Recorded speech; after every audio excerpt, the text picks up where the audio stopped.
তাকদীর নিয়ে প্রিয় ভাইয়েরা বিচলিত হবেন না। আপনার তাকদীরে যা আছে আপনি পাবেন, যা নাই কোশ্চেন কালেও পাবেন না, ফুল স্টপ। আপনার তাকদীরে যা আছে আপনি পাবেন, না পেয়ে আপনি দুনিয়া থেকে যাবেন না, ফুল স্টপ। আর আপনার তাকদীরে যা নাই সারা দুনিয়ার মানুষ মিলে আপনাকে দিতে পারবে না। এই চিন্তাটা আগে মাথার মধ্যে সেট করেন। এই দুনিয়ার জীবনে আপনার দুনিয়ার বাড়ি গাড়ি, টাকা পয়সা, রিজিক, ব্যবসা বাণিজ্য, স্ত্রী সন্তান, এগুলোকে নিয়ে এত বিচলিত হওয়ার কিছু নাই। আপনার আমার তাকদীরে যা লেখা হয়েছে এর একটা দানা আপনি বেশি খেয়ে পৃথিবী থেকে যাবেন না। আর আপনার আমার রিজিকে যা আছে তার এক চুল রেখে আপনি দুনিয়া থেকে যাবেন না। এটাই চূড়ান্ত সত্য কথা।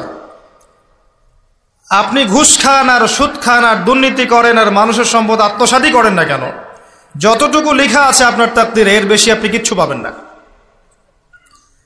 আর আপনি হালালে থাকার জন্য যতই কষ্ট করেন, হালালে আছেন, সবজি বিক্রি করে খাচ্ছেন, আপনি ছোটখাটো ব্যবসা করছেন, মানুষ আপনাকে দাম দেয় না, আন্ডার এস্টিমেট করে, গরিব বলে, ফকির মিসকিন বলে, কিন্তু আপনার তাকদীরে যা আছে আপনি সেটাই পাবেন, এর বেশি আপনি কিচ্ছু পাবেন।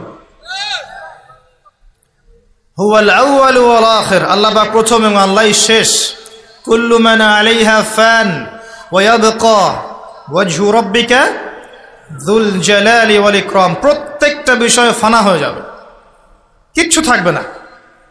এখন আপনি পৃথিবীতে যা দেখছেন এগুলোর কিছুই থাকবে না।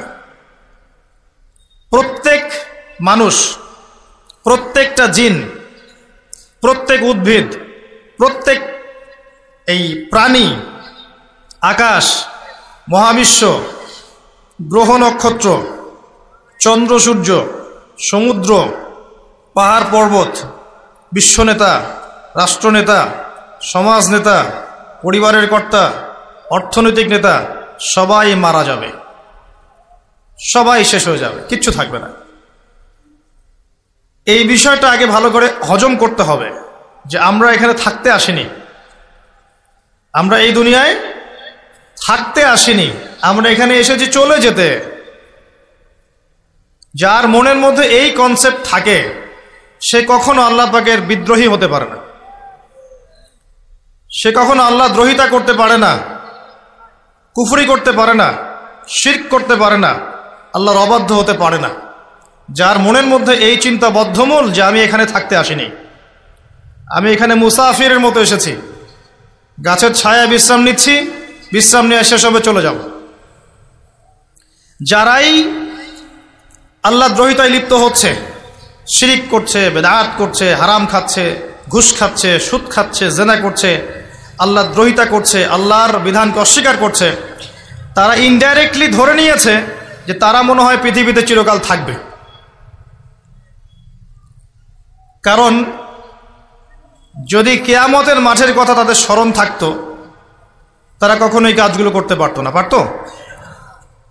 এবার আসেন, আল্লাহ পাক কলম সৃষ্টি করে তাকদীর লিখেছেন, অতএব তাকদীর নিয়ে প্রিয় ভাইয়েরা বিচলিত হবেন না। আপনার তাকদীরে যা আছে আপনি পাবেন, যা নাই কোশ্চেন কালেও পাবেন না, ফুল স্টপ। আপনার তাকদীরে যা আছে আপনি পাবেন, না পেয়ে আপনি দুনিয়া থেকে যাবেন না, ফুল স্টপ। আর আপনার তাকদীরে যা নাই সারা দুনিয়ার মানুষ মিলে আপনাকে দিতে পারবে না।